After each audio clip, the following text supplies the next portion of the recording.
Durante casi un siglo hubo una palabra que bastaba para helar la sangre de cualquier ejército europeo. Tercio. No hacía falta decir más. Ni el nombre del rey que los enviaba, ni el del general que los mandaba. Bastaba con que alguien dijera, vienen los tercios para que ciudades enteras empezaran a evacuar y para que ejércitos que los doblaban en número empezaran a dudar si presentar batalla.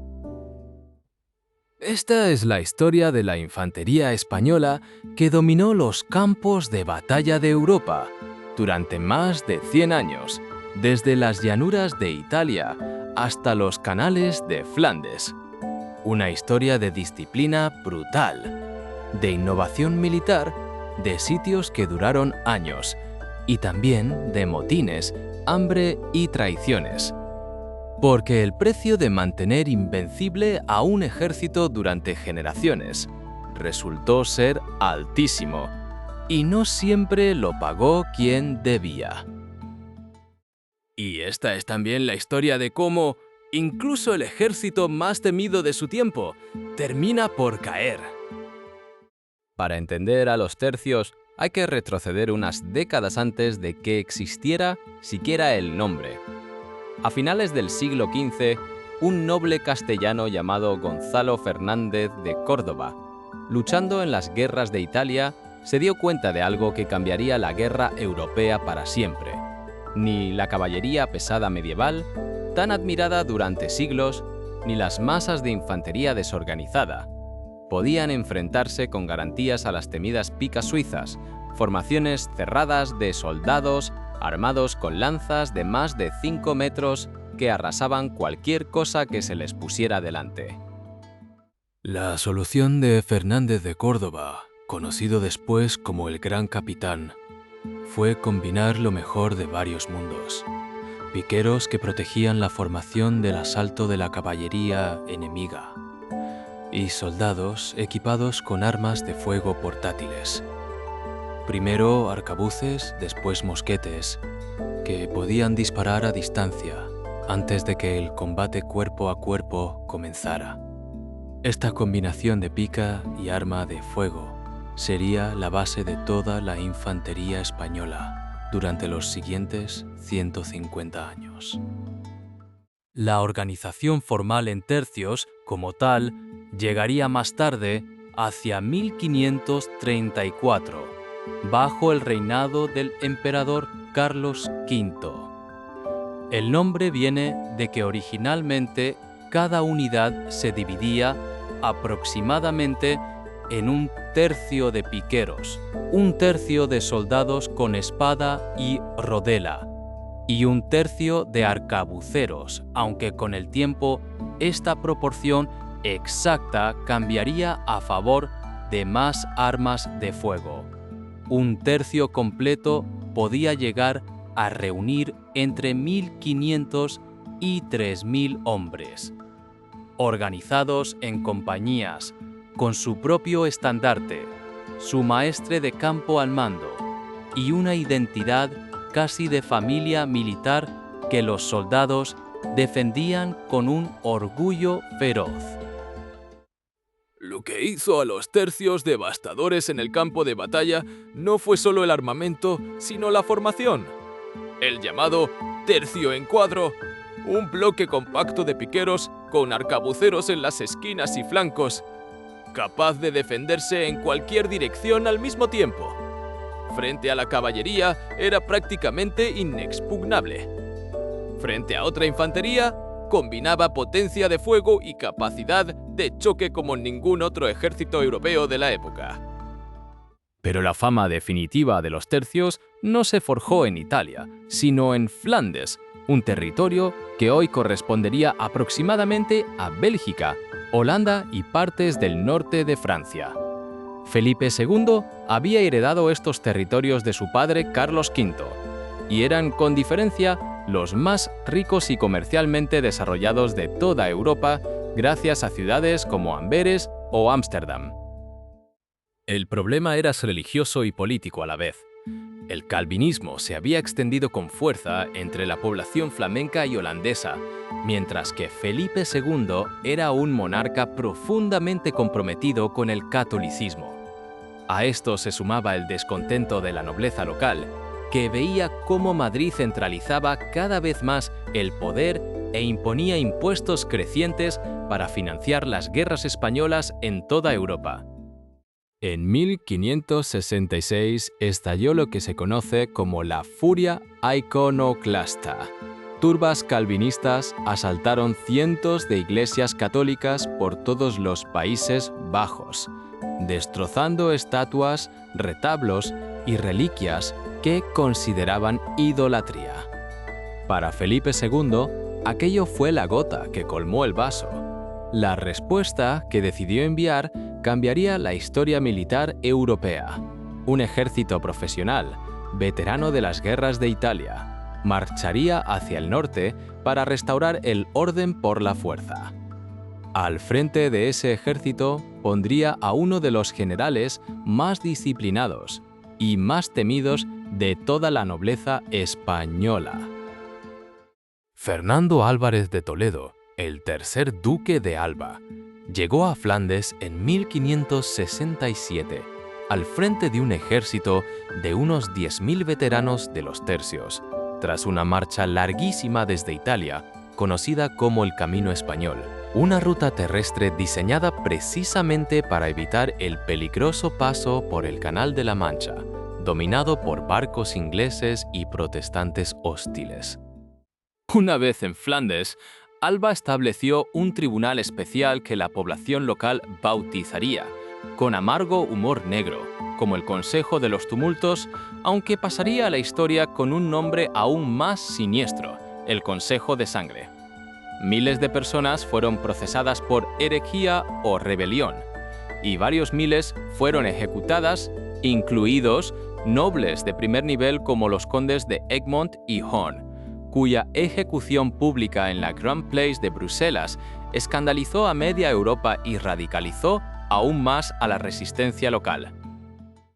Fue precisamente esta represión la que terminó de empujar a un noble neerlandés, Guillermo de Orange, conocido después como Guillermo el Taciturno, a convertirse en el líder de la rebelión contra España.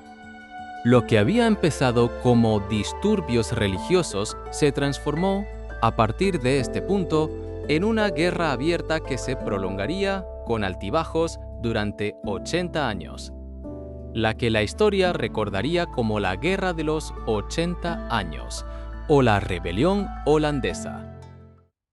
Alba consiguió victorias militares notables en sus primeros años, pero su política de terror resultó a largo plazo contraproducente. En vez de aplastar la rebelión, la convirtió en una causa nacional que unió a católicos y protestantes neerlandeses contra el dominio español.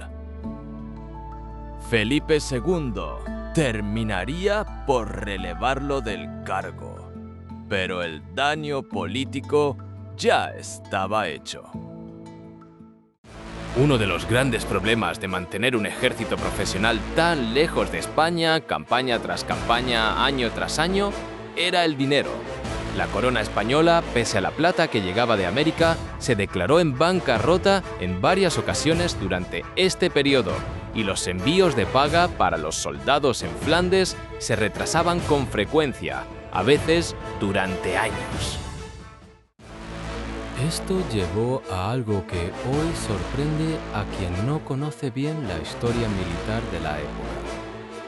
Los propios tercios, el ejército más disciplinado de Europa, se amotinaron en múltiples ocasiones a lo largo del conflicto, negándose a combatir hasta recibir la paga atrasada.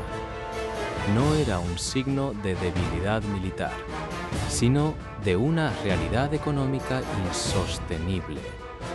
Mantener decenas de miles de veteranos profesionales durante décadas costaba una fortuna que ni el oro americano lograba cubrir siempre a tiempo. El episodio más infame de estos motines ocurrió en 1576, en la ciudad de Amberes, la más rica y próspera de todo Flandes. Tropas españolas amotinadas por la falta de pago y sin un mando claro que las controlara saquearon la ciudad durante varios días en lo que pasó a conocerse como la Furia Española. Miles de civiles murieron y buena parte del distrito comercial de Amberes quedó destruido. El episodio resultó catastrófico para la imagen de España en toda Europa y empujó incluso a provincias que hasta entonces se habían mantenido neutrales o leales a unirse a la rebelión. Aquel mismo año se firmó la pacificación de Gante, un acuerdo entre las distintas provincias de los Países Bajos para exigir juntas la retirada de las tropas españolas. Un momento de unidad neerlandesa que, aunque no duraría para siempre, marcó un punto de no retorno en el conflicto. Tras años de conflicto sin una solución clara, Felipe II encontró en Alejandro Farnesio, duque de Parma, al general que más cerca estuvo de aplastar definitivamente la rebelión. Farnesio combinaba una habilidad militar excepcional con una astucia política que Alba nunca había tenido. En vez de aplicar terror indiscriminado, ofreció condiciones razonables a las provincias del sur, mayoritariamente católicas, logrando que se reconciliaran con la corona española mientras concentraba la presión militar sobre las provincias del norte, protestantes y más radicalizadas en su rebeldía. Farnesio protagonizó algunos de los sitios más celebrados de toda la guerra, incluyendo la recuperación de Amberes en 1585, tras un asedio memorable en el que sus ingenieros construyeron un puente de barcos sobre el río Escalda para cortar el suministro a la ciudad, una hazaña de ingeniería militar que impresionó a toda Europa. Bajo Farnesio, España estuvo más cerca que nunca de una victoria completa, pero la ayuda inglesa a los rebeldes holandeses y la necesidad de desviar tropas y atención hacia otros frentes, incluida la fallida Armada Invencible contra Inglaterra en 1588, impidieron que España rematara la reconquista del norte. Las provincias holandesas, con Guillermo de Orange y sus sucesores al frente, lograron consolidar de facto su independencia, aunque España tardaría décadas más en reconocerla formalmente. A comienzos del siglo XVII, la guerra se había convertido en un conflicto de desgaste, marcado por sitios interminables más que por batallas campales decisivas. El más largo y costoso de todos fue el sitio de Ostende, una ciudad costera flamenca en manos holandesas que resistió el asedio español durante más de 3 años, entre 1601 y 1604, en lo que algunos historiadores han llamado la primera guerra de trincheras moderna de Europa, con decenas de miles de bajas en ambos bandos por un puñado de kilómetros cuadrados de terreno. Fue durante este periodo cuando emergió una de las figuras más singulares de toda la historia militar española, Ambrosio Spínola, un banquero y noble genovés que, sin apenas experiencia militar previa, se convirtió en uno de los generales más respetados de Europa, financiando en parte las campañas con su propia fortuna familiar a cambio de mando militar. Algo inusual incluso para la época. El momento más célebre de Spínola llegaría en 1625, con el sitio de la ciudad holandesa de Breda. Tras casi un año de asedio metódico, cortando todos los suministros y opciones de socorro, la guarnición holandesa se rindió con honores. El episodio fue inmortalizado décadas después por el pintor Diego Velázquez en su obra La rendición de Breda, más conocida popularmente como Las Lanzas, donde Spínola aparece recibiendo con respeto y cortesía la espada del gobernador holandés derrotado, un gesto de caballerosidad que la propia pintura convirtió en símbolo de toda una época militar. Breda representó, en muchos sentidos, el último gran triunfo simbólico de los tercios en Flandes.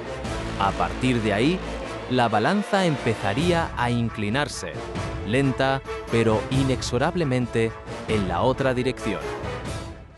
El 19 de mayo de 1643, cerca de la localidad francesa de Rocroi, un ejército español fue derrotado de forma contundente por las tropas francesas al mando de un joven general de apenas 21 años, el duque de Enghien, más tarde conocido como el Gran Conde.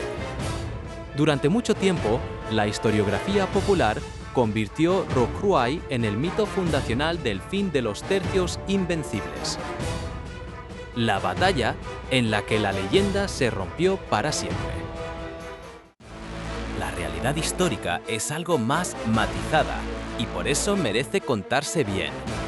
Los tercios españoles en Rocroi, pese a perder la batalla y a que buena parte del ejército español fue destruido, no se desintegraron en desbandada. Los núcleos de infantería veterana resistieron en formación cerrada durante horas después de que la batalla estuviera ya decidida, rechazando varias cargas de caballería francesa hasta que finalmente aceptaron una rendición honrosa, con sus armas y estandartes en reconocimiento por parte del propio conde a su extraordinaria disciplina hasta el último momento. No fue una desbandada vergonzosa, fue una demostración final, casi conmovedora, de por qué los tercios habían sido temidos durante tanto tiempo. Lo que realmente estaba matando a los tercios no era tanto la derrota puntual en Rocroi, sino algo más profundo y menos cinematográfico. España llevaba décadas luchando simultáneamente en múltiples frentes. Flandes, Italia, la Guerra de los 30 años, en Alemania, la Revuelta de Cataluña, la Revuelta de Portugal, con una economía exhausta por las bancarrotas repetidas y la disminución de la plata americana. Ya no había suficiente dinero ni suficientes reclutas veteranos para sostener el modelo de ejército profesional que había dominado Europa durante más de un siglo. La Guerra de los 80 años terminó finalmente en 1648 con la Paz de Münster, parte de los tratados más amplios conocidos como la Paz de Westfalia, que además puso fin a la devastadora Guerra de los 30 años en toda Europa. España reconoció por fin y de manera oficial la independencia de las Provincias Unidas de los Países Bajos, la actual Holanda, tras 80 años casi ininterrumpidos de guerra. Los tercios como institución sobrevivirían formalmente varias décadas más, participando en otros conflictos europeos, pero nunca recuperarían el aura de invencibilidad que habían tenido durante el siglo XVI y las primeras décadas del XVII. Otras potencias europeas, especialmente Francia y Suecia, habían aprendido y adaptado las innovaciones tácticas españolas y desarrollado las suyas propias, dejando atrás el modelo que tanto había dominado en su día. Los tercios de Flandes dejaron una huella que va mucho más allá de las batallas ganadas o perdidas. Fueron durante más de un siglo el modelo a imitar de cualquier ejército europeo que aspirara a ser tomado en serio, y sentaron las bases tácticas de lo que después se convertiría en la infantería moderna, con la progresiva sustitución de la pica por el fusil con bayoneta ya en el siglo siguiente. Pero su historia es también una lección incómoda sobre los límites del poder militar. Ni el ejército más disciplinado y temido del mundo puede sostenerse indefinidamente si el sistema político y económico que lo sustenta se agota. Los tercios no fueron derrotados, en última instancia, únicamente en un campo de batalla en Rocroi. Fueron derrotados, poco a poco, por 80 años de guerra ininterrumpida que ni el oro de las Indias pudo financiar para siempre.